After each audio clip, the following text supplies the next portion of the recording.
Hi, everyone, and welcome to The Little Things, a conversation series about the small moments, gestures, and details that shape our days and leave an impression.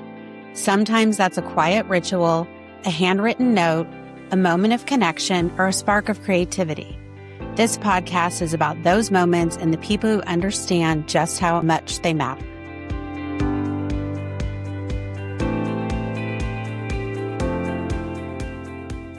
Hi, everyone, and welcome to The Little Things. Today's guest is Nan Philip. I was introduced to Nan through our mutual friend, Madeline Fawcett. Though by then I'd been following her on Instagram and reading her Substack for quite some time. What first drew me to Nan was her impeccable taste, whether she's sharing a beauty product, a wardrobe staple, a home find.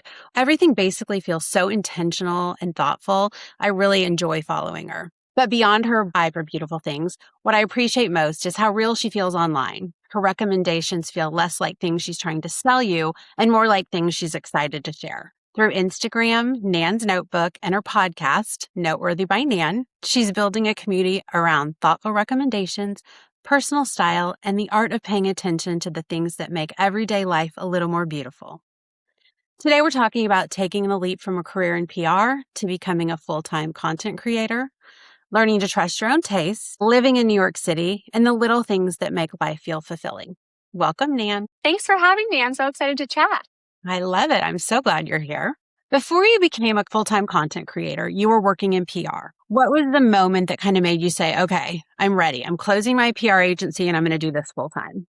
It was definitely scary. I was thinking about it for a while. I never thought I would be a full-time influencer, and I still don't really know if someone asked me earlier today, oh, what do you do? And I was a little hesitant. So I want to be better at owning it because I work hard and I'm proud of what I do. But I basically just started to make more money. Candidly, I'm pretty candid. I'm an open book. First, I started to make the same amount of money influencing as I did with my PR business. And I had done PR since I graduated college. It was my first job. So, oh my gosh, I can't believe this. I graduated college like 10 years ago. So it was about 9 to 10 years. I loved all the people that I met, but I can't say I loved the job. I think I sort of fell into it, and I had a great first job with a different boss, this lovely woman, Elizabeth Blitzer. She taught me everything. Then I did some freelancing. Then I launched my own firm that I had for about 3 to 5 years. And I sort of launched my own firm. I'd never really planned on that either. So much of my life was just sort of like what was happening at the time. And that was during COVID. And I didn't want to work on a job, like meet new coworkers over Zoom. I sort of thought I would go back and work for a bigger company. And then it ended up being COVID. And I was like, oh, I don't want to start a job over Zoom. And people contacted me to do their PR. So I really sort of fell into having my own business. And that was fun and a good challenge for the first 2 years. But once I'd sort of wrapped my head around how to run my small business, it was always just me. I do feel like I sort of hit a barrier of okay, what am I doing now? Do I want to grow this business? Do I hire some employees? Do we dive into that? And that I almost didn't love it enough. It felt not authentic and real to do that. I was anxious to, take on paying someone else, being responsible for them. And I was like, I don't know if I have the spark in me for that. So that was sort of lingering in the back of my head. All the while I had this Instagram account and Substack on the side. It was always sort of my side hustle. And I don't think I did it with much thought, but I just had more time in 2025 to be posting. And I just sort of leaned into posting more. And I always tell everyone, any of us could become a content creator or influencer tomorrow. I don't think that the space is too full. I think there's room for everyone. And I really found that just the more I posted, the better I did. The more links that were out there, the more people clicked, the more people buy. So I sort of had 6 months of seeing, oh, I'm making a lot more money doing this. It's equaling sort of what's happening in my PR business. I don't really want to take this next step in PR. And so after a lot of thinking about it and some tough conversations and planning, I decided to take the jump. I definitely probably should caveat that I feel very lucky that I was able to do that. I realized I don't have college debt, all these different things that might have made that more complicated. I'm also single. It's just me. So I do feel like I could maybe take the risk a little bit in a way that not everyone can. But so now I sort of started to play with the idea in the summer of 2025. So it's almost about a year. It took me sort of 6 months to wrap up my PR business. I tried to give my clients a lot of notice, really walk them through. I think some clients be wrapped up in like a month, some were more like 3 to 6 months. I tried to help them find new publicists. And then I've sort of dove into the content world, which is, I got to get more used to saying it, but it's been a fun change. Well, I definitely think running your business as PR when you were doing it, when you were just solo, if you were to take on more employees, then it becomes a business. Like you're managing the Exactly. operational side of it versus like really enjoying the PR work. And there is probably that fine line when to continue to grow, you need to add in I people. needed to do that next step. And I think now, even with my business of doing the content creation and my podcast, like now I do work with more freelancers and maybe I believe in it more because I haven't had that same fear of paying people for this or that and getting help. And I think that that's just been really fulfilling too. I think one of my barriers for PR, I mean, it's such a skill and there's women who do amazing jobs at it. I'm so impressed. And I think I had some natural tendencies for it. And I love connecting people. So that was very natural for me to like be like, oh, you need to talk to this person. These two people should collaborate, all of that. What I did find hard about PR is you're really a middleman and you don't always have that much control. You're sort of waiting on your client. You might recommend something to them, but they might not take your advice. So it's like, how many times can I tell you the same thing to post this on Instagram or do whatever? And then you're also waiting on the editors a lot. So I found that was maybe my biggest frustration with it is like a lot of times I would just wake up in the morning and almost dread going to my inbox because I'm like, oh, what client is, I loved my clients. They were lovely, but like understandably, they're paying me a lot of money. I'd get these emails from them that would be like, checking in, have we heard back from X publication? And those emails killed me because it's like, I want to hear back too. It's both, it's in all of our interest, but you can't bother these editors too much. It's such a fine balance. And so I just felt like I really couldn't be in control of my work. A lot of it was in other people's hands. I could do the best I could do, but then I had to sort of let the world go. But with content creation, what I've loved is like, if I, look at my numbers for the month, if it's the 11th of the month and I'm like, oh, I don't feel like I'm hitting, the stats I want to hit. I'm like, great. Okay, Nan, go work your butt off. Like, go film something, go do something. It just feels much more in my control and in a different way, the weight's on me a little more, but I kind of appreciate that because I'm like, okay, if I work hard, I will see the return most of the time. That.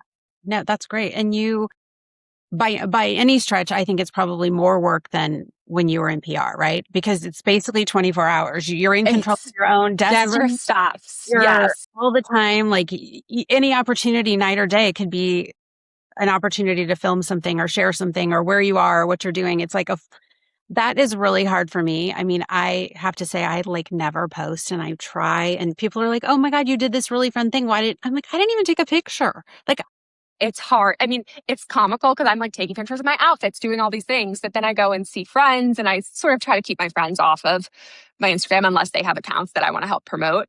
And so then I'm like, wait, why do I not have photos with my best friend, but I have every outfit I've worn the past month? Like I definitely have compartmentalized it. But I do think, and I feel like you have a very chic style. I'd love to see more of what you're up to and your outfits or anything.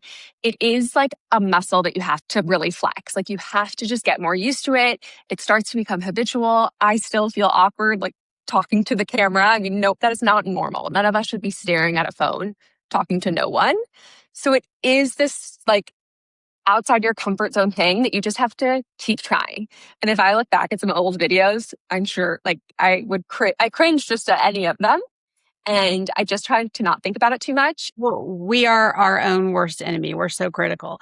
But Exactly. I'm 52. Like this phone world and this video world and taking pictures of it's so like foreign to me. And I promise Madeline all the time, I'm going to start. Like I will start. She's like, I can't believe you didn't even take a picture. I'm like, I know. Yeah, I know. Into it. I feel like doesn't surprise me. That's such a fun being like, let's go. And she's amazing. You are working with the best person. If she's telling you, Jen, you need to post, every day of the week, you can have that in your brain. And then maybe you end up posting 2 times a week. Like you're never really going to hit the goal, but you'll get a little bit closer each time. And if you have a young daughter, she clearly like all the young kids know what's happening. So I feel like you can say to her, take a picture of me. She might not want to. She'll be like, Mom. Like you're so cringe or whatever the word, Exactly. we're all cringe. I mean, I feel like I don't even know what's going on in the tech world anymore, but I just think it doesn't really matter. Also, my followers are older. They don't really care. They're not expecting me to totally know. So you just learn as you go. And I think making mistakes too, like I'm very candid with my audience that I am not perfect or don't know what I'm doing. And I think they appreciate that. Like, none of us have to be totally perfect. So if you have a blurry photo or if it's not exactly the content you want that you're seeing someone else create, that's okay. Like, you can get there. You're encouraging me. So I'm gonna put my one foot in front of the other. And I say Yeah. all the time, my motto in life is like progress over perfection, except in this one area. I'm like, ugh. It's scary. I mean, you're opening yourself up to this like unknown internet world. I feel very lucky for my teeny little corner of the internet. Generally, everyone has been so kind to me and so supportive of these. I'm like, I have girls that I feel like I know in my DMs who I've never met. But the internet can be scary. And I think as you get bigger, I'm sure there'll be, if I get bigger ever, some internet trolls. And then you can just sort of tell yourself not to look too closely. But I think at the start, usually people are pretty nice. Like, I do think the internet gets a bad rap. And I do think like it has connected me, just sharing on Instagram, like has connected me with so many people in my life. Like, I feel so grateful for the people that I've met, the brands, the opportunities. And so I really do try to tell people, like, if you need a new hobby or you want to meet new friends, like, think about starting an Instagram. Think about posting on the internet because it's a fun, I hate that so much of our life is online now, but it is a fun way to connect with people who have the same taste, the same hobbies, the same interests. It's fun to connect with other people who like really, love the same things, have the same passions. And I think you can find that on the internet in a fun way. That's a great point. It's like a new friend group, just a little bit more anonymous, one step removed. Exactly. Yeah. For people who only see finished content, will you share what a typical day looks like for you? Yes. Okay, that's a great question. Let me think through this. Every day is pretty different. And I do find just generally being newer to having content be my full-time job, I'm still setting up like my ideal routine of figuring out exactly how it should work. And additionally, now that I have my podcast, that's been like I've been so happy with that. That's a fun new project that's keeping me busy in a fun way. So I'm definitely still adapting. But let's see. So like today I woke up and I have a little dog that I post about a lot. I'm a single girl living in New York. So if anyone knows any great bachelors, send them my way. But in the meantime, I'm single and loving life. And so I wake up, I take my dog out. I sort of mentally with like the content aspect, I sort of see how my day's planning out of like if I'm going to get a little bit dolled up. But let's say like Sundays, I usually am not creating content. Like that's a day where I'm happy to have greasy hair, no makeup on, whatever. But during the work week, I try to sort of schedule out my day so I can get dressed for the day, do my makeup, feel pulled together. And that usually is pretty easy because I might have lunch with a friend that I want to just look good for as an average person. Or like tonight, for example, I was invited to an event. So I'm like, great, okay, I know I'm going to want to be pulled together for that. I feel so lucky because I do work for myself. I can sort of make my own schedule. So I went to the dentist at 8 a.m. this morning, which maybe I could have done because it was an early appointment with a full-time, corporate job, but I appreciate that flexibility. So I went to the dentist quickly. I came home. I got on my computer and I have like a long to-do list. I love a good written out to-do list. I'm always writing a new piece of paper, crossing things off. Paper for me. If it's on my computer in a note on my phone, it's gone. I need to write it. And I'm very guilty that some of the things on that to-do list might go to the next page, which would be for tomorrow, or actually could be next month. The amount of times I rewrite things, totally. But like the feeling of crossing something off the to-do list, I love a written down to-do list. So I sort of got to my desk. I knew a few things I had to do. So today, my podcast was launching an episode. We launch episodes every Thursday. So I've already uploaded them and I have them ready to go, but that's still, and you can schedule them. So that's nice, but I still get a little anxious. So I'm like, okay, did it go up on Apple? Did it go up on Spotify? How does the YouTube look? So I double check everything. Then what I've been doing with my podcast is sending out a Substack to go along with it, which is my email newsletter. So I had that all drafted and ready, but I wanted to add, I'm sure maybe in time I'll figure this out, but I'm a tech novice a little bit too. I can't figure out how to get the link for each podcast episode until it's live. So I don't send out my Substack until I'm sitting at my desk, copying the links, send the Substack out. Then what I didn't really totally think through about the podcast is now it means I'm running another social media account. I've started a different Instagram account for the podcast, Noteworthy with Nan, and also on TikTok. to really post a lot of clips. I've sort of heard that's the way these podcasts grow. And I love clips that I see of podcasts. That definitely draws me in too. So then I sat down and I was like, okay, I've got to get out this clip. But I think what someone might not realize is like, and you'll know this, Jen, like it just takes a lot of time to post anything. So these would be reels and I sit there, you add the captions. I'm double checking that the captions are actually right because that usually uses AI. So I'm like, did they write that the right way? Double check the captions, adding the cover photo, tagging people, realizing it looks a little off or Instagram's being funky. Somehow it always takes me like 25 minutes. Like you just start double checking everything. If you're anxious like me, you just really want to have everything right. So I post a reel to promote the podcast. Then I'm posting Instagram stories, grabbing all the links again. I mean, it's hilarious. Like on my personal page, someone was telling me a link was wrong. And I was like, oh my God, my followers must be like, how did she link this incorrectly? Like she said she's linking to a bag and she linked to lipstick. But honestly, like it is not easy. You have to be posting it on your phone. You're grabbing a link from here. I think we just all make mistakes, but I cringe that I make that mistake. But it's a tricky thing because you can't fix an Instagram story once it's live. So you have to delete it and start all over again. You also, I don't feel like you can check it as easily. No, you can't really check it the same way that the follower is going to see it. So it's a lot. One of my friends, Allie Sisto, she said once, she's like, being an influencer, it's not a hard job. Like we are lucky, we are fortunate. It's all around a good job. It doesn't almost like take that much intellectual skill. It just takes time. Like you have to put in the time. It takes longer than the audience thinks. And I get it. Like the audience doesn't need to know it takes me a long time. It's this fun. This is happy content. It's all about shopping. They don't want to hear me complain that it takes a while, but it does take a good chunk of time.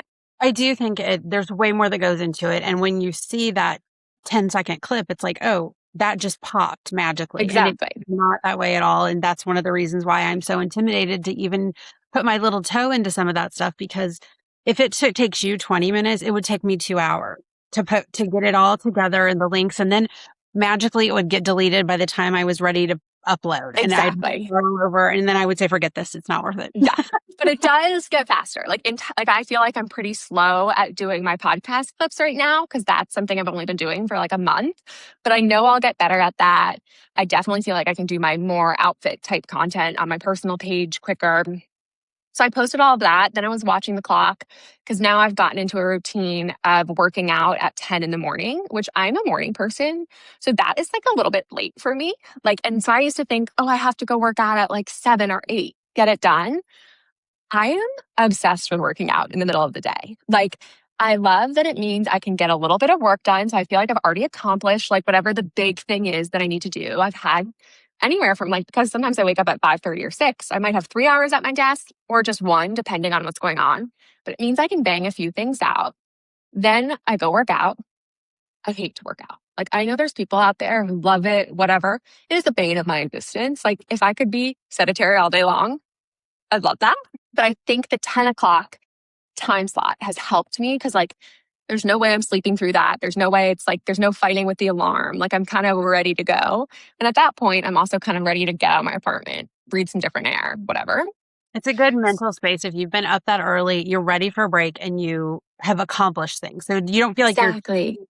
your to-do list, you're getting it all done. You just make your lunch, your mid-morning break. It's worked really well for me. And I would have never expected that. I've maybe been doing it for 6 months to a year at that time. So I went and worked out, came home, took my dog out. And then today we were recording at 2. So I was kind of like, okay.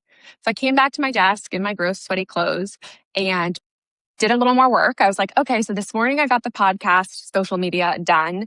Now I need to switch to my personal account, Nan Philip, and post the content there.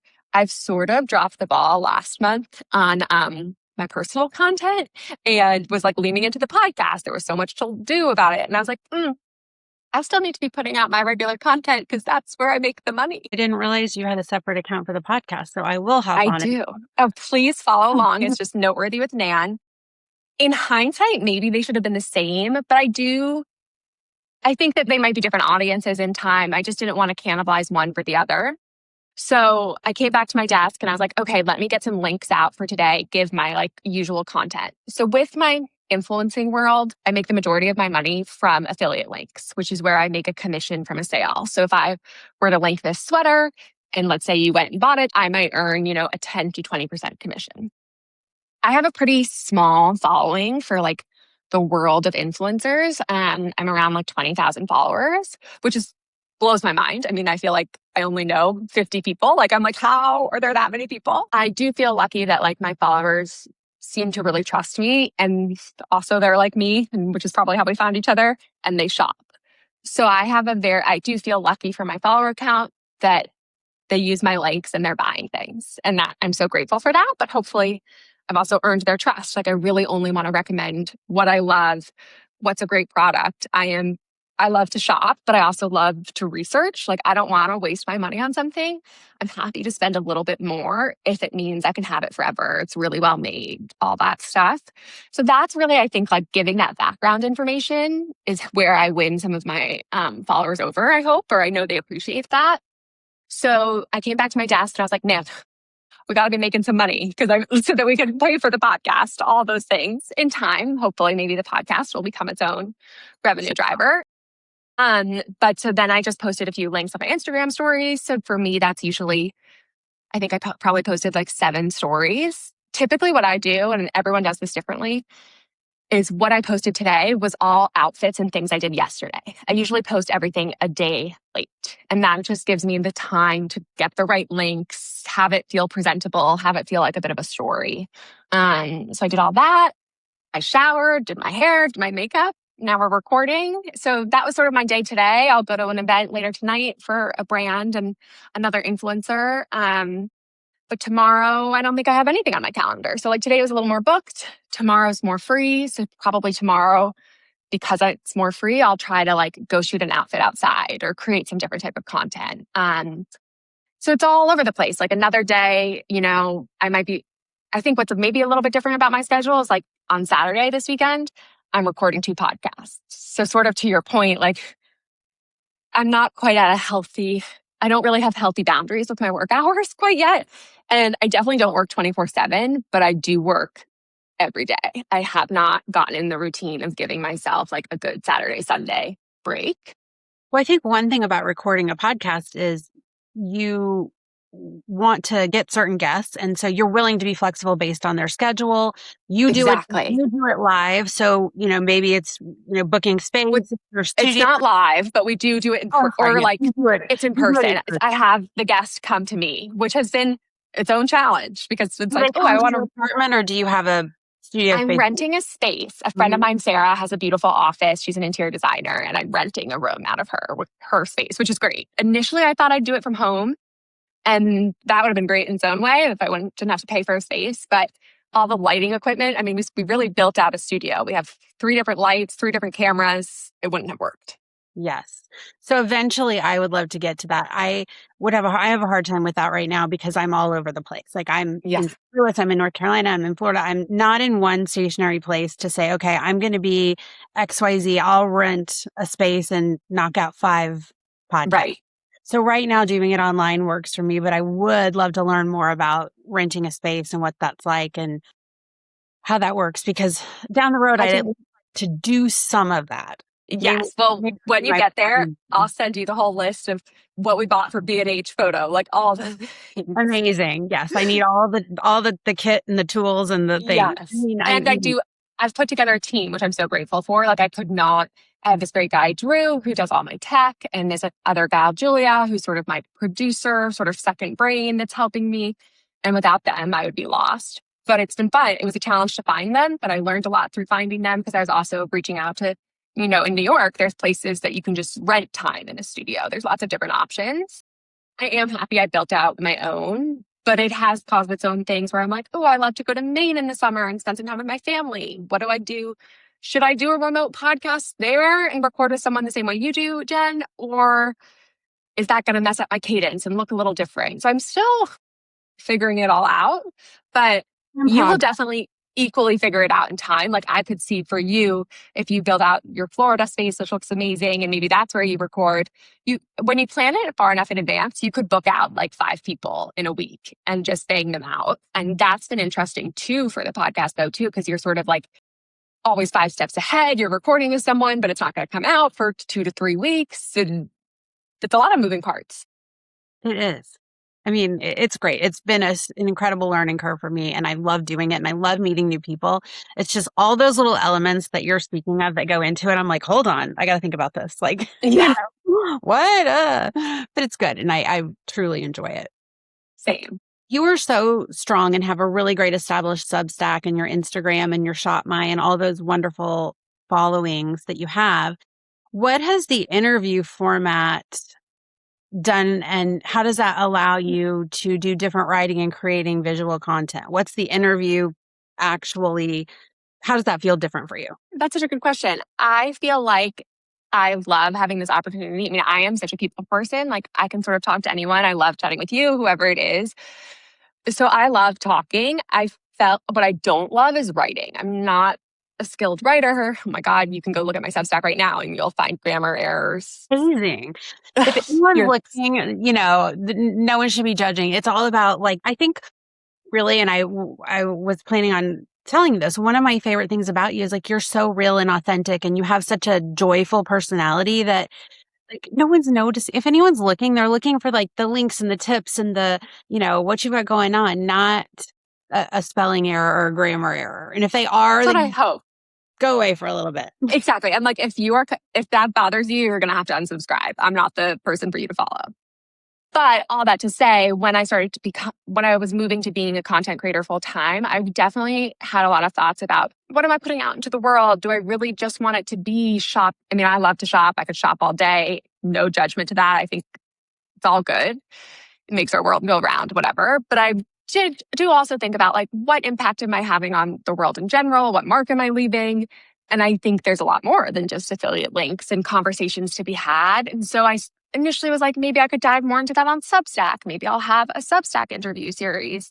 The writing thing came up. And so just podcasting feels right for me. I love to chat. I love to gab. Well, the interviewing aspect has been fun. It's just fun to dive a little deeper. I'm sure you've found the same things. Like, I love your concept of the little things. We are so lucky. I live a fabulous life. I'm very grateful, but also day-to-day life can get tricky for all of us, no matter where you are. And I love the idea of, like, finding those little moments of joy and happiness and hope, and also just, like, sharing information. Like, how does someone else get through the day? What are their tips and tricks? So coming up with Noteworthy of Nan and having a place to have these honest conversations, hopefully to also lean into the way where I try to be authentic with my followers. Like, I kind of want to pull back that curtain and be like, okay, everyone's Instagram grid might look perfect, but we all know life isn't perfect. So let's, like, dive into that a little bit more. So it's fun to have that place, and hopefully it'll evolve and grow. It for sure will, because you've got so many things. Visually, your things are so incredible. I'm so Thank impressed. you. I really am. I love them. I was, like,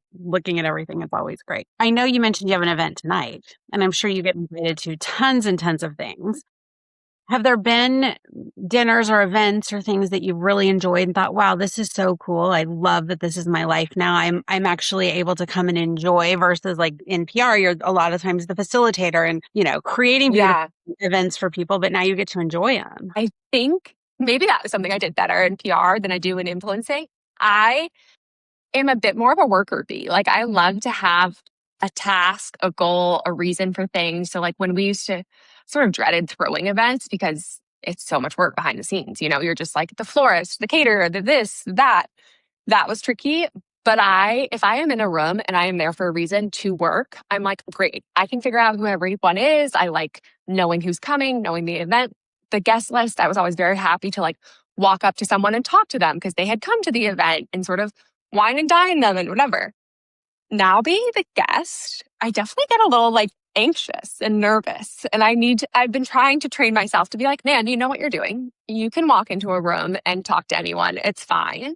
But there is this little, like, I don't want to say imposter syndrome. You sort of just have to turn on this, like, social battery. So a lot of these, like, influencer brand events, you don't know who else is showing up. So you've been invited. You're grateful to be invited. But you don't know if you're going to know anyone else there. You're getting all dressed up, but are like, are they going to take photos? Will you look good? Will you look bad? I mean, really, who cares? But you still think about that. Totally. And so I do find that I get a little bit anxious, and I'm trying to work through that. I think I'm more of an introvert at heart, in the sense that I really appreciate like a one-on-one conversation or a conversation of four people where you can really dive in. I don't do very well with like, how's the weather? Those basic, boring conversations. It is more of that cocktail setting. So I definitely find that I prefer events like you threw that lovely event where I don't know how many people you had, maybe like 20, but it was a seated dinner. And that is like my ideal when I can have real conversations with people, actually get to know people. I do much better at that than a cocktail party setting where it's like a 2-hour event, stop by. And I'm like, okay, who do I talk to? Right. I would understand that feeling. It's harder to just walk in blindly. You don't, like you said, you don't know who's there. What's the vibe? Who are you going to connect with? You know, and then sometimes I would imagine in those type of settings, the group isn't necessarily curated that you would even know or feel. No, you don't know everyone and stuff. And I love meeting new people. So I've definitely had to work the skill, which I think is a skill in life, of like walking up to someone, introducing yourself, and getting to know someone. And I'm grateful for that. I just think sometimes they feel a little, there's like some of these events can feel a little murky, like a little, sometimes they sort of like give you a bit of an ick. You're like, ooh, are we all just like here to try and show that we're cool? Or sometimes you go to these things and you feel like the girl you're talking to is like looking over your shoulder the whole time, trying to find that cooler person to talk to. And I don't do well with that. And people are lovely. I think actually it's a very lovely industry, but that stuff's hard for me. So I just, really just don't pay attention and do my own thing. But like the event that I'm going to tonight, Amanda Jones Vaughn is this lovely I, creator, influencer. I interviewed her a couple of weeks ago. I can't wait to listen. I mean, she's such a gem. I ran into her in the Hamptons. We were out there for something and she was there for a wedding and I ran into her there. So I don't even really know what the event is for tonight. It's like a vintage brand and something else. But I got the invite from her and I was like, oh, I love Amanda. Of course I'll go. And she's so warm and genuine and kind. So that was an easy yes. And then I actually got a text last night from another friend of mine being like, are you going to this? I feel like you might be. And I was like, oh my God, Lauren, you're going to go? Amazing. So now we're going to meet before we go. It means we get to walk in together, all the things like that. Oh, it just feels good. Even though you have the skills to walk in by yourself and hold your own, it just feels good when you can walk in with someone else. And Amanda, just like you, is very warm and sparkly. So she's going to make sure that everyone feels well. Exactly. That will be a fun one. I would say you should look to that one for sure. Yeah. Well, I really admire your Substack and your Instagram because they never feel over salesy. They feel like you're things that you really enjoy and that you feel confident and proud to share. Is that intentional or methodical? Jeff, I mean, ask anyone in my family, anyone in my life, I shop too much. I'm sure. Don't look at my like credit card bill. It's not great. Don't take financial advice from me. My husband would have don't look at the card bill. But I love it. It brings me joy. I like the act of curating a wardrobe, putting things together. I live for all of that and think about it all the time. But I also, all of us should probably, we could all consume less. I'm very aware. I try to be aware that like none of us really need another sweater, first of all. But some of us are still going to buy them anyways. So I sort of try to like lean into both where let's all be aware that there's so much more going on in the world. Like this is not a priority, whatever, but it is a fun escape. It is something we might do anyways. So I try to like balance that. And I also try to be realistic of like, I ordered these shorts and they did not work for me. So let me tell you that. Like, I don't want to tell you something.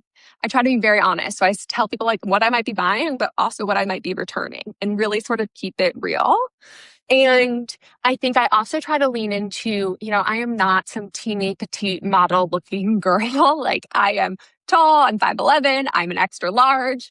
And I really try to have that be a bit of my niche as well. I think that's sort of why I started creating content in a sense on the internet is I was like, these girls are so chic and beautiful, but like, I am not a size 2. How is that going to look on me? And I'd try to find someone who looked like me. And there's definitely, there's some amazing like plus size influencers out there, people doing really big things, but no one really had like my taste. It's a little bit preppier, traditional. And so I would get frustrated. And then I was like, well, I guess if it's not there, I could just create it. And so that's sort of how I started to lean into it. And I think how I gained a lot of my followers is people really appreciated like seeing someone who's not a size 2 put on a pair of jeans and be like, yep, okay, so here I am, size 14. This is how it looks on my body. So I've tried to always keep that tone going. I definitely have struggled a fit. I feel very fortunate. My parents have given me an amazing life. It doesn't mean I don't work hard, but I definitely started from a fortunate place. And I have struggled with like how much to share, like I bought this fancy handbag. I probably shouldn't have, but I did. Because I did, I put a ton of thought into it if I was going to buy the Chanel or the this or that, but I don't want to brag. So I'm always trying to like figure out the line of, I would never want it to come off as braggy. I'm sure some of what I put out does come off as a little ostentatious. I really would disagree with you. I think it feels like you have a very classic, elegant style, and then you pop in these like fun bags or accessories or shoes that maybe, current fashion and they're really fun and, maybe they're a spendy item, but it feels like it's building a wardrobe, not just kind of stacking Thank you. Yes. This like fast fashion moment with these really high end products, Like I love a Manolo Blahnik shoe and a t-shirt that's $15 from Uniqlo. Like I love all of it. And I think I'd rather save my money buying a t-shirt so I can buy the nicer shoes. And Right. that's what I try to tell my followers. And I really just like bring them along for the ride. Like I don't try to say that I'm your stylist and I'm going to help you figure out this or that because I don't know how something will look on you. But I think people love to just like follow a journey. So they're kind of with me as I am like in my 30s figuring out my closet. They want to know what I cleaned out of my closet and what I brought in. Like we're just sort of on the ride together. Yeah. And you build, I think that, you have investment pieces, you have beautiful classic pieces that you're going to have forever. And you're thoughtful about your purchases, and no one should worry about how much they cost. It's really more about building an investment wardrobe.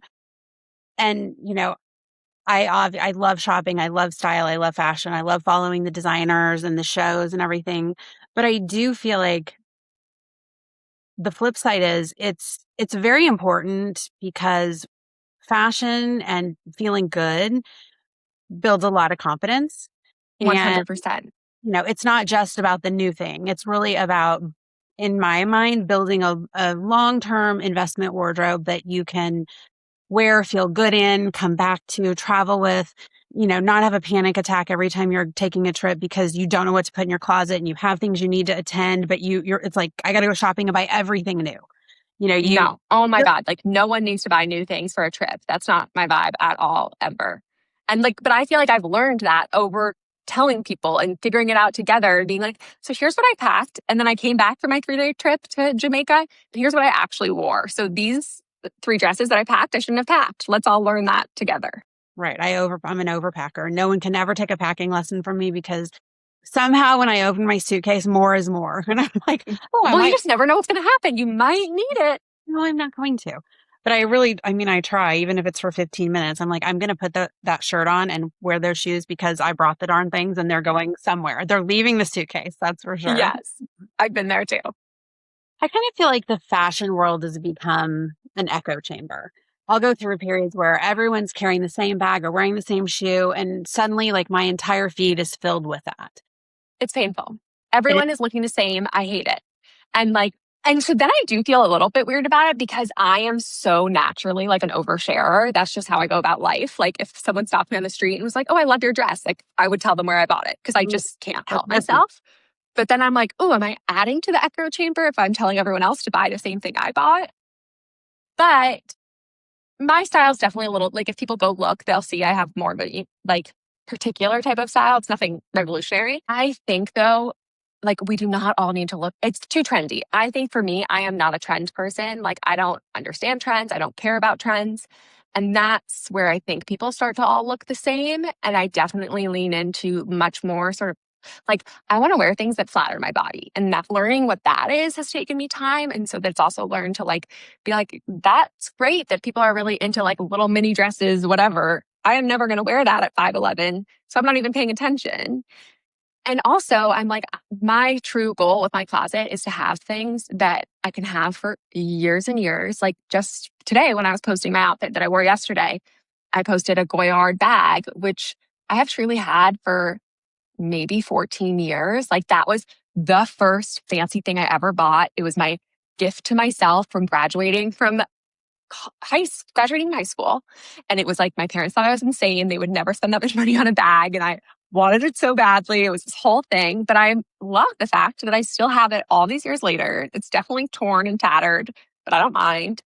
And those are the type of things I want to buy and build. And I want to like look back at this podcast and look back in 5 years, 10 years and be like, oh, she looked cute. She looked presentable and nice because I'm just wearing a cardigan that should look good 10 years from now. Hopefully. Right. And, spending on things like the Goyard bag or your accessories that are considered luxury items, I don't buy things like that with the intention that they're going to end up at the Real. I buy it to wear it and use it. And it might be tossed on the seat in my car and fall on the floor when I hit the brakes or whatever.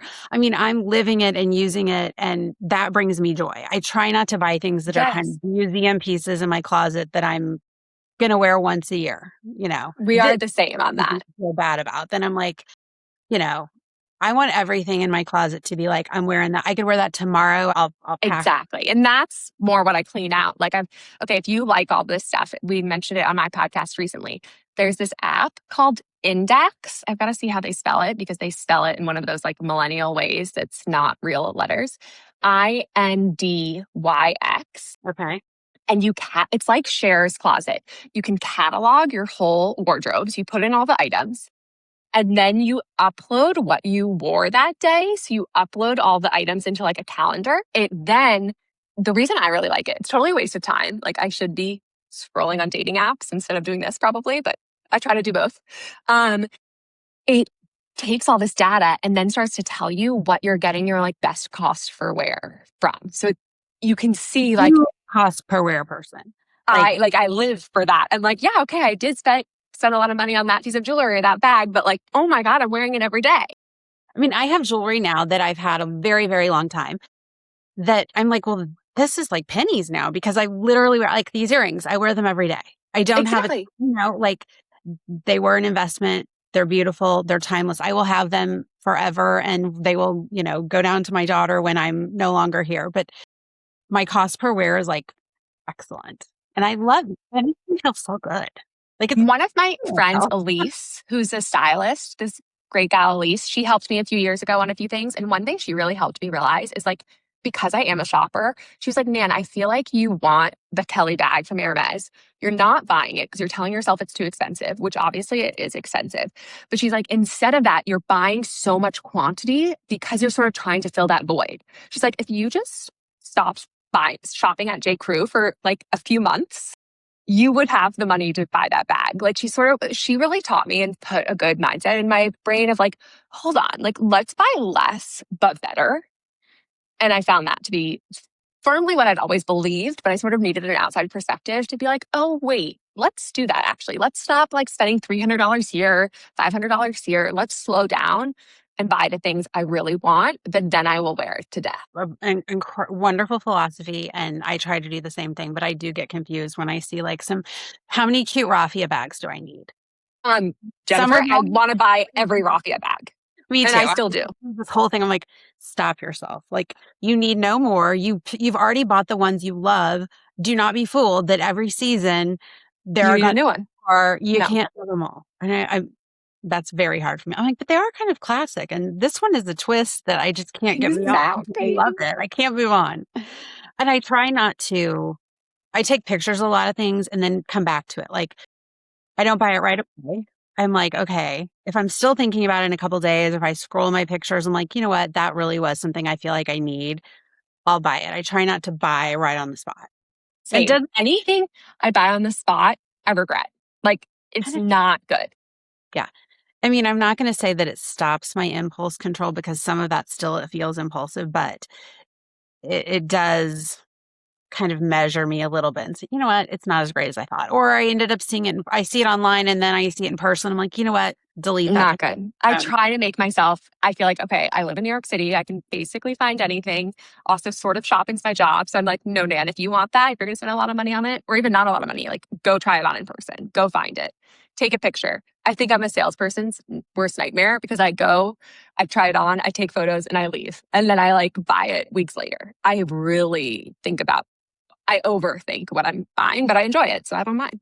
What's something that you've learned about getting dressed that has nothing to do with the clothes? Confidence or? I would say I work better and I definitely feel more confident when I put on a real outfit. I mean, there's definitely people know like I love something cozy. I want to be comfortable. I get home and I put on my sweatpants. But my day will go better if I put just 5 minutes into how I look that day and get out of the ratty t-shirt. Um, that would be one thing. This is a little bit different because it does pertain to the clothes, but as I've gotten older and maybe spent more money on some clothing, I've also learned to take better care of it and to tailor things and to not expect something to fit me perfectly in the store, but it can still be the right piece for me. But that's a little bit tangent to your question. I'm only 5'4". I need everything altered. So in order for anything to look good on me and my arms maybe not be as long as the model, the sample, whatever. So I always need everything Yeah, altered. you get it. Then you're committed, right? It's Right. like, that's another reason, like I have to be sure because I have to have it altered before I wear it. Yeah. What's something that you're loving right now that feels very Nan? Oh my gosh. Okay, fun. I was just talking to someone about like china patterns, like your plates, your dinnerware. And I love it's actually kind of funny. I tell myself I don't wear a lot of pattern in my clothing. I definitely kind of do, but generally I gravitate to more solid clothing items, solid colors. I love any and all patterns in my home. Like I don't think you'll ever find a white dish in my I guess I have one from Astier Velat or something, this very chic French brand. I But don't really like know a brand either, but I love that stuff. yeah, you know what I'm talking about. But generally, I love, like, I was taking my dishes out of my dishwasher and I was like, I love that I have this pink plate, this green plate. Like, it makes doing the dishes feel more fun. I think you can find beauty and creativity in so many things. And it doesn't, even if it's not your wardrobe, it's your, I don't know, coordinating your cosmetic drawer or the dishes or the glassware or using a beautiful napkin instead of a paper napkin. Like sometimes those little things just make you feel just a So I little live for the little things. Like, I am eating my takeout from my Denori plates. Like, good girl. I feel like You're using it. You're not waiting for like that special occasion. You got to use it's them. like the handbags. Like, you have to use it. And like, I just think that's my biggest thing in life is like, life is tricky, life is hard. Like, I am going to enjoy this cup of coffee or like put on my lipstick and be like, oh, that's a pretty color. Like, just finding those little seconds of happiness and like that makes you smile, makes you joyful. That's what life is built up of, like lots of little moments like that. Could not agree more. You share a lovely glimpse into your life in New York City. If I landed in New York tomorrow, what would a perfect day with Nan Philip be like? Where would we go? How would the Or day? if you come tomorrow, it'll be like too hot. So definitely a perfect day for me. I do not like hot weather. All Would right, well, be like, you'd, if I come on this perfect fall day, which is yes, September, exactly. The fall in New York is perfect. Well, I live uptown on the Upper East Side. So I would say you'd have to come to uptown. I mean, there's definitely fun downtown things, but we'd probably start by grabbing a coffee at Ralph's.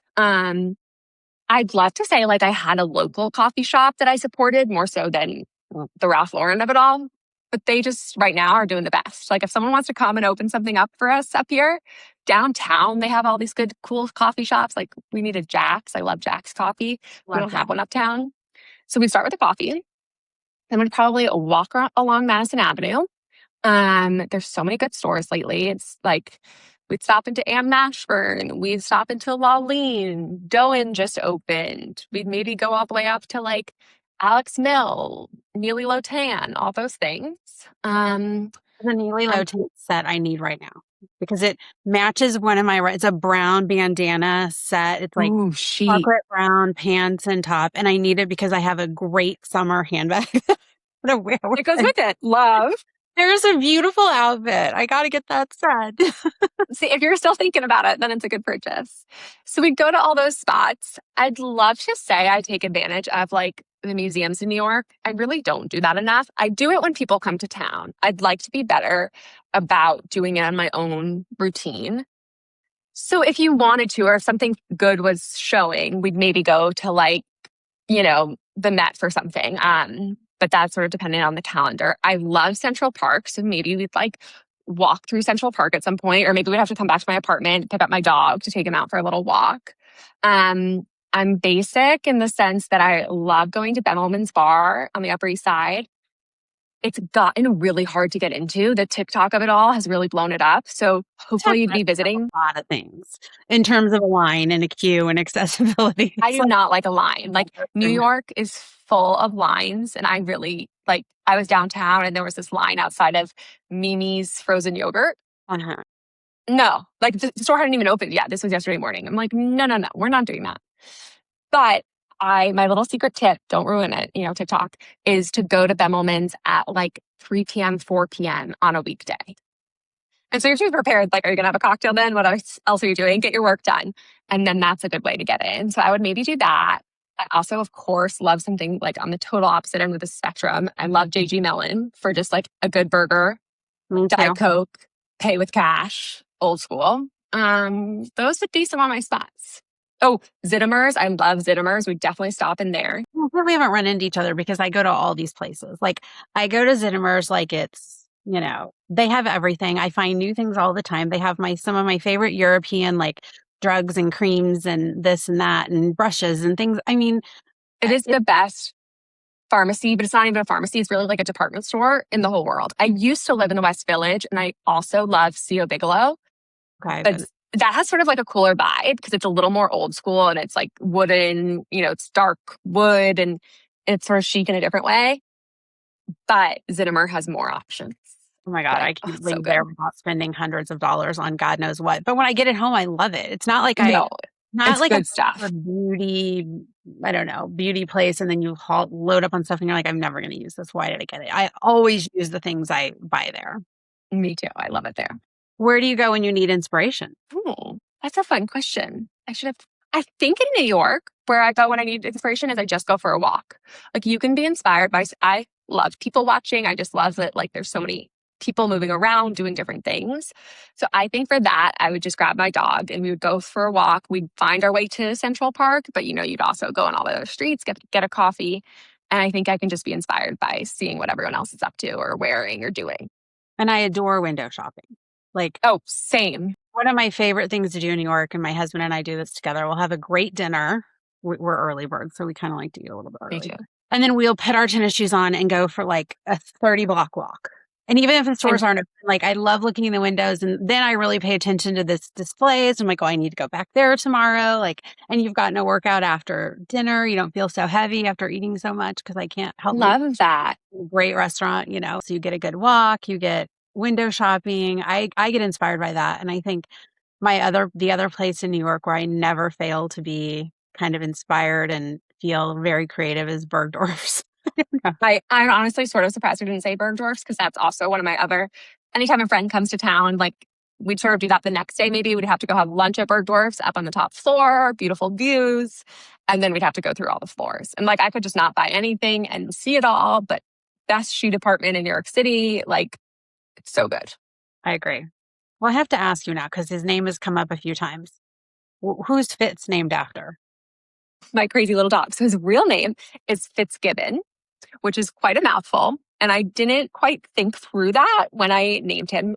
He is named after, it's a name on my dad's side of the family that I always kind of loved. And I don't have children, but if I ever was to have a boy, like I sort of knew I wouldn't name the child Fitzgibbon, but I liked the name. I think it's my grandmother's maiden name. Yeah, my dad's mom's maiden name.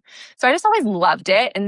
But I didn't quite know where to use it. And when I got my dog 2.5 years ago, I also was considering this name Winslow, which is also a family name.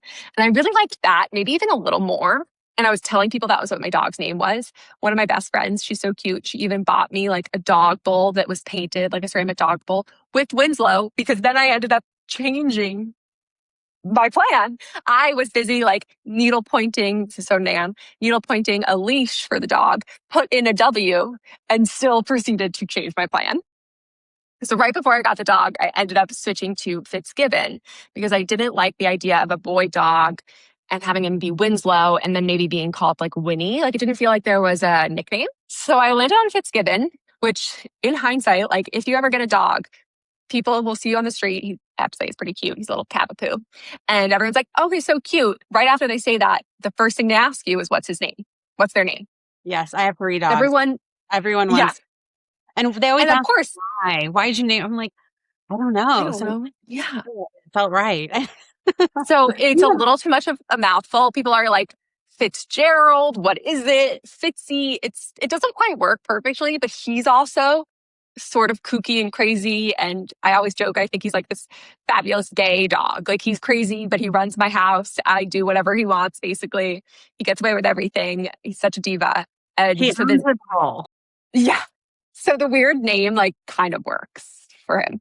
My dogs are Harley, Bandit, and Bo, and they're very dog names, but they're very, I I don't love those. know, put their personalities now somehow. And I too feel like my dogs are people. They look at me like, what are we doing now? Or what's going on? Or why are you doing that? Or what are you doing? Always fits. Where are you Totally. going, lady? Yeah. So funny. Dogs are the best. I think New York can reveal a lot of different things. Has it taught you something about yourself? It has taught me or allowed me to lean into the fact that, as I sort of mentioned earlier, I am an introvert. I really need time to recharge. Like, just even after talking with you, like I was telling my trainer when I was working out, like I had this podcast interview, an event. He's like, "Oh, what are you going to do? Like, take a nap in between?" That's me. Yeah. But I think what I love about New York and what it's allowed me to learn about myself is that I love actually being out and about, meeting people, trying the new restaurants, but I also need to pull back. And I love that it gives me that option to explore the world, have all these things happening. Even just like, as I said, walking outside is inspiring. Like if I feel like I haven't talked to enough people in the day or done enough, I could just go for a walk and feel like I've done something. But I can also just like come into my lovely home and be an introvert and not see anyone all day. Like I could just order in delivery and be totally introverted. So I really appreciate the option for both. I lived in Boston for a second, and that was a little, I could see myself living there as I get older and maybe would be married with kids. But at the time being single, it was a little too quiet for me. Like I think I need and I thrive off of like having this whole world right outside my door. And then I can just pick and choose when to lean into it. And like retreat to your home, and it's like Exactly. That's the best. Having like a great New York City morning or like half day and then retreat for the other half of the day. sounds like heaven to me. One of the things I love most about New York is like you can be out in the world and also be anonymous. The best part. I'm an Oh my gosh. extrovert, like with you or Yeah. when I see you or when we do. I am so extrovert. I can't wait to see you. I love like the one-on-one, but sometimes I get really overwhelmed and I can walk around the city and of course I don't know them. And I mean, how many times am I going to run into people I know? So I feel like it's like you get the best of both worlds. You can be No, and I love just like people anonymous. watching and whatever. It is crazy because you do start to like, it really is a city of small neighborhoods. I mean, I literally took my dog for just a walk around the block 2 days ago, ran into like 3 people I knew. And I'm sure I was probably in a terrible like sweatpant outfit. I was like, I got that. but it does become small. Like it's fun how you just know your neighborhood people, your dry cleaner, whatever. It is a little small community inside a Bigger city. Yeah. Well, this podcast is, of course, all about the little things, true to its name. What are some of the little things that make you consistently feel better? I love this. I love the whole concept of, as sort of as we were saying earlier, the little things, life.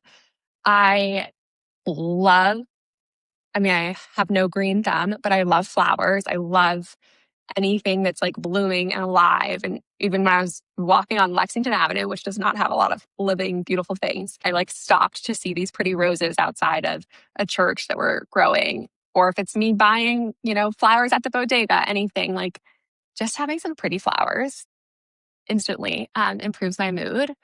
I think other little things like I love a phone call out of the blue. I'm an introvert, but I love my people. Like Me too. a quick talk with someone, just talking to someone for 5 minutes, like can totally turn your day around in a way that I think is like really nice. And I probably maybe say that as someone who does live alone too. So it just like adds a little more to my day. So I just love people. How valuable that like phone call is. Hearing someone's voice versus a text is great. And, it's such an easy way to connect, but hearing someone's voice on the other end is so nice. I love that. What's a ritual you rarely skip? Ooh. Well, I look forward every morning. Like I go to sleep looking forward to making my coffee and just sipping my coffee the next morning. So I couldn't get through the day without that. But I also really love like a nighttime routine. I'm a routine person. I really don't skip a lot of rituals, but I love like taking off my makeup every night, putting on my skincare, just like taking a little second for myself. You really won't catch me like going to sleep without taking off my makeup. Yeah, me either. I don't know how people do that. I No. mean, I have to be like clean. I Also, feel like my nice white sheets. Why would I get that on my sheets? Like, no. no, I can't do that. I mean, Yeah. kudos to people who can. It's probably not good for your skin or your linens, but No. it's They're probably like out having more fun than I am. Like I am a grandma, I always say, at heart. So like I'm like you, I like to eat early, go to bed early. needlepoint. I like to watch my shows. I'm like, what are we doing? Exactly. Oh, we're gonna watch TV. That's the best night. Like PJs, watch TV, go to bed early, love. Eat a great dinner. Love all that. Yeah. What's something that you've become better at saying no to? Sort of back to what we were saying before. I mean, I've become better at saying no to work type events. Like I am not fancy. There's so many events. I don't get invited to that many of them, but it has to be worth it for me to leave my house and go there and take the subway, take a taxi on my dollar when I could be doing something at home. Or like I already work pretty hard, like seeing my friends. A lot of these work things end up being, at 6 p.m. at night. And so I really have tried to remember, like, I need to have a personal life too. And lean into all of that and not let work take over because I can kind of lean into working all the time. So I've gotten better at that. I would say I'm sort of probably too good at saying no to some of my personal things. So I could be better at leaning into yes of seeing my people. Sort of the same thing as the phone call. Like sometimes it just seems hard to get across town to go meet that friend for dinner or when it's raining, but it's always worth it. So I try to lean more into that and maybe less work stuff. It's always worth it. It's just, I'm that way too. Sometimes I'm like, oh, why did I say yes? And then I get there and I'm and it's not that I'm dreading it. It's just like getting my No. door, getting my The steps to getting there feel really hard. I try to remind myself, and I definitely heard it like on a podcast or something. It's like life is hard. Like it's okay for something to be hard. Like someone was talking about like going to a bridal shower or something for a friend. And it's like, okay, you're going to fly across the country to go see them for 2 hours to whatever. And they're like, our culture has decided that that's too hard. But I think like a lot of life is doing the hard things to have that 1 hour with your friend that you really enjoy, or just have a friend that can count on you and think you're going to show up. Like, so I try to remind myself of that. And like, if this is the hardest thing I did all day, leaving in the rain to go see a friend, that's a miracle. That's amazing. totally. And it's like you said before, exercising that muscle, like do the Yeah, more practice. you sort of are like apprehensive, not dread, but Exactly. apprehension, like, oh, this is going to be a thing. It's going to be a whole Yeah. thing. Yeah. What does a meaningful life look like to you right now? My goodness. I That's- feel like Mhm. I just want, I mean, I think we're all so blessed for our health. I feel so fortunate. Like, I feel like as long as I can be as kind and put good energy out into the world, and that's like, I just want happy, nice moments, leaning into the good, seeing the glass half full. I definitely have a anxiety, anxious self. I could lean into seeing things not great. And so actively realizing like, no, life is great. Life can be great. I'm surrounded by amazing people. We're all trying our best. That's a meaningful life. Just being like leaning into being happy and joyful and thinking the best of people and making the most of things. I agree. That's beautiful. Well, Miss Nan, thank you so much for joining me. This is I so fun. so fun. I loved following along your journey, and it's such a pleasure getting to know you a little bit more today. Thank you for sharing your story and your perspective and all of the little things that make life feel so beautiful. I am going to ask you to share all of the places that we can find you. Since I've learned a new one today, I don't want to mess anything up. There's a few too many all of a Yeah. sudden. Yes. On Instagram, you can find me at Nan Philip. It's just nan.philip. And then you can also follow the podcast on Instagram. So that is Noteworthy with Nan. Same thing over on TikTok or any of the other platforms, but really the best content's on Instagram. And then you can just find me on Substack, or I have a website. It's just nan-philip.com that will send you over to my Substack, which is Nan's Notebook. Really, there's not many Nans out there, luckily for me, so you'll probably be able to find me. And I'm just, as I like to say, oversharing on the internet, but you come along, join the chaotic ride. You're crushing it in a very, very beautiful way. Well, this is so fun. I'm very flattered to be included. I love listening to the podcast. Just yesterday, I was listening, and it's really like a joyful, fun listen. So you're building something beautiful for sure. Thank you so much. I feel the same about everything you're building. Take care, hon. Thank you for joining me on The Little Things. I hope today's conversation inspires you to notice your little things. Life is full of them, and sometimes they're the ones that make the biggest difference.